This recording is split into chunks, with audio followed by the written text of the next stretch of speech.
नमस्कार माऊली. चला ज्ञानेश्वरीच्या सहवासात. माऊली, आपण सध्या ज्ञानेश्वरीच्या दुसऱ्या अध्यायाच्या सहवासात आहोत आणि आज आपण 52 ते 63 ओव्यांचा मागोवा घेणार आहोत. अर्जुनाची मनस्थिती संभ्रमित तर झालेली आहेच, पण त्यात अजून भर पडली आणि आता त्याला थोडी भीती वाटायला लागली. कारण जेव्हा त्याच्या लक्षात आलं की श्रीकृष्ण आपल्या बोलण्यावर कुठल्याही प्रकारची प्रतिक्रिया दाखवत नाही आहेत, एक उदासीन भूमिका त्यांनी घेतलेली आहे. आज ही उदासीन भूमिका घेण्याचं कारण काय असावं, तर आपल्या स्वजनांविषयी अर्जुनाला जो मोह झाला, ते त्याचे स्वजन हे सगळे हितकर्ते होते. परंतु जेव्हा प्रेमाने किंवा रागवून काही सांगण्याची वेळ आली, त्यावेळी जणू काही या सर्व हितकर्त्यांनी आपल्याला काय करावयाचे अशी भूमिका घेतल्यामुळे ते अधर्म होण्यास कारणीभूत ठरले. अर्थात याची जाणीव होण्याच्या मनस्थितीत अर्जुन नव्हता. परंतु जेव्हा श्रीकृष्ण सुद्धा आपले हितकर्तेच आहेत, पण त्यांनी आपल्या बोलण्याकडे जेवढं आवश्यक आहे तेवढं लक्ष दिलं नाही. त्यांनी ते ऐकलंय पण लक्ष दिलं नाही आहे. ती उदासीनता पाहिल्यावर अर्जुनाला थोडी भीती वाटायला लागली आणि त्याच्या लक्षात आलं की आपल्याला आता श्रीकृष्णांशी वेगळ्या प्रकारे संवाद साधला पाहिजे. थोडी सावध भूमिका घेतलेली आपल्याला दिसते. आपण युद्ध करणं योग्य का युद्ध सोडून जाणं योग्य? आपल्याला विजय मिळणार आहे का पराभव होणार आहे? आणि ज्यांना मारून मी जिवंत राहणं किंवा आम्ही पांडव जिवंत राहणं याचा विचारही करू शकत नाही, त्यांच्याशी युद्ध करणं मला काहीच समजत नाही. आता ऐसे यांते वधावे की अवघेरून या निघावे, या दोहोन माझी काय करावे ते नेणो आम्ही. अशी कबुली दुसऱ्या अध्यायातल्या 54व्या ओवीमध्ये अर्जुन देतोय की ह्या दोन गोष्टींपैकी काय करावं हे समजत नाही आहे. युद्धात ह्या आमच्या स्वजनांचा वध करावा का युद्ध टाकून निघून जावं? या युद्धाला पाठ दाखवावी, यातलं योग्य काय?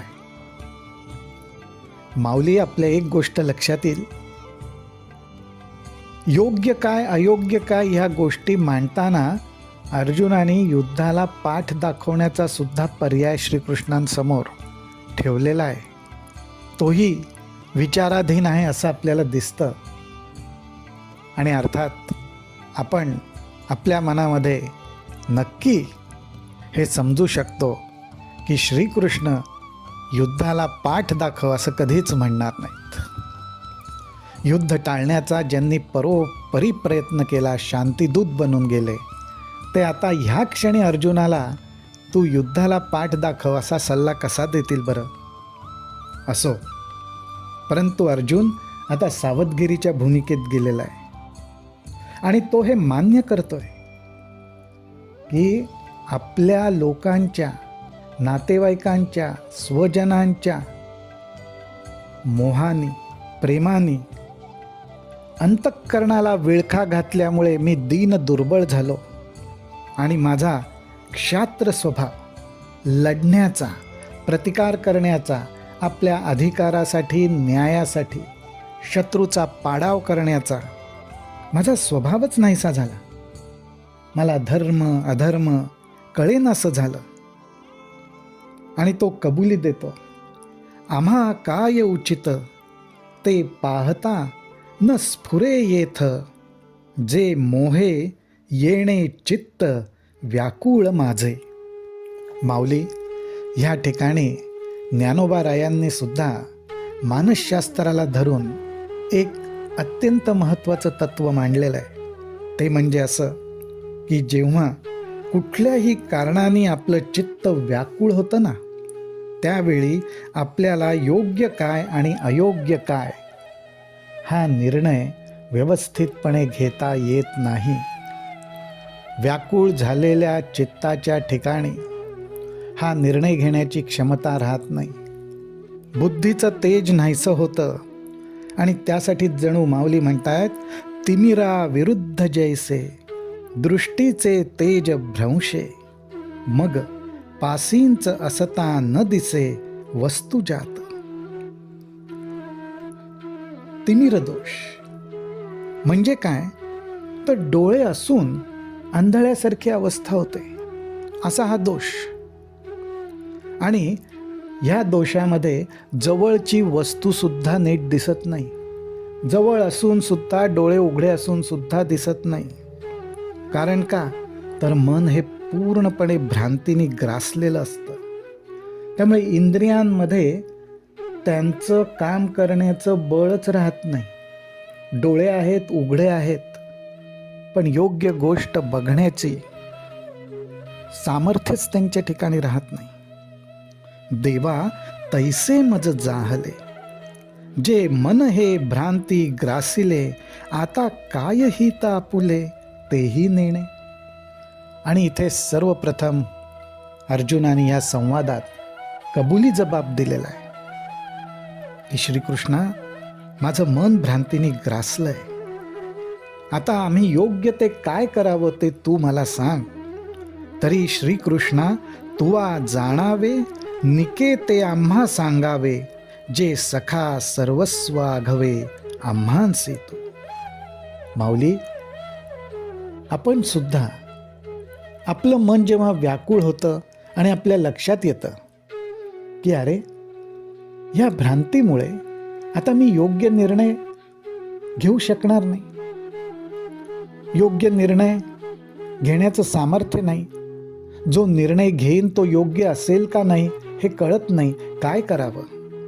तर त्या ठिकाणी माऊली हो, आपण आपल्या हृदयस्थ सद्गुरूला आव्हान करावं. ज्या ठिकाणी आपली श्रद्धा आहे, विश्वास आहे, त्या ठिकाणी शरणागती पत्करावी आणि एकच प्रार्थना तिथं करावी, जी आपल्याला ज्ञानोबारायांनी ह्या दुसऱ्या अध्यायातल्या 59व्या ओवीमध्ये दाखवलेली आहे. तू गुरु बंधू पिता, तू आमची इष्ट देवता, तूची सदा रक्षिता, आपदी आमुते. खूप सुंदर ओवी आहे ही. ह्या ठिकाणी अर्जुनाने आपल्या भूमिकेबरोबरच कबुली जबाब देत आता शरणागती पत्करायला सुरुवात केलेली आहे. आणि तो श्रीकृष्णांना म्हणतोय, तूच आमचा गुरु आहेस, बंधू आहेस, पिता आहेस, आणि संकटकाळी तूच आमचा रक्षण करणार आहेस. आपण पण हीच प्रार्थना करावी बरं का. आणि माऊली, आता मात्र अर्जुनाला खूप घाई झाली आहे. योग्य काय हे समजावं आणि एकदा का मनाच्या या भ्रांत अवस्थेतून स्वतःची सुटका करून घ्यावी, अशी अत्यंत तीव्र इच्छा अर्जुनाला झालेली आहे. आणि म्हणून तो श्रीकृष्णांना प्रार्थना करतो, तरी उचित काय आम्हा, जे व्यभिचरे ना धर्मा, ते झडकरी पुरुषोत्तमा सांगे आता. हे पुरुषोत्तमा, आता जे धर्माला सोडून नाही आणि ज्याच्यात आमचं कल्याण आहे. अर्जुनाच्या मनामध्ये अजून हा विचार मात्र पक्का आहे की मला उचित काय हे आता समजलं पाहिजे. कारण श्रीकृष्णांनी उदासीनपणा उगीच धरलेला नाही. श्रीकृष्णांच्या मनातला भाग वेगळाच आहे, विचार वेगळाच आहे. आणि तो हे जाणून होता की श्रीकृष्णांनाच माझ्या हिताचं काय ते माहिती आहे. आणि म्हणून तो आता अशी विनंती करतोय की हे पुरुषोत्तमा, हे श्रीकृष्णा, जे मला योग्य आहे ते तर तू मला सांगशीलच, पण जे धर्माला सोडून नाही असं योग्य काय आहे ते मला सांग. म्हणजे इथे अर्जुन काळजी घेतोय की उचित पण सांग आणि धर्माला सोडून नसणार आहे असंच सांग. कुठंतरी बहुधा अर्जुनाला ही शंका यायला लागली असावी की मी जे योग्य आहे म्हणतोय ते धर्माला धरून नाही, पण ह्याची खात्री अजून त्याला पटली नाहीये, म्हणून त्याला भगवंतांच्याच मुखातनं ऐकायचं आहे. ज्ञानोबारायांच्या कृपेने आपल्याला ते ऐकायला मिळेल, त्यातून आपल्यालाही मार्गदर्शन मिळेल. रामकृष्ण हरी, रामकृष्ण हरी, रामकृष्ण हरी.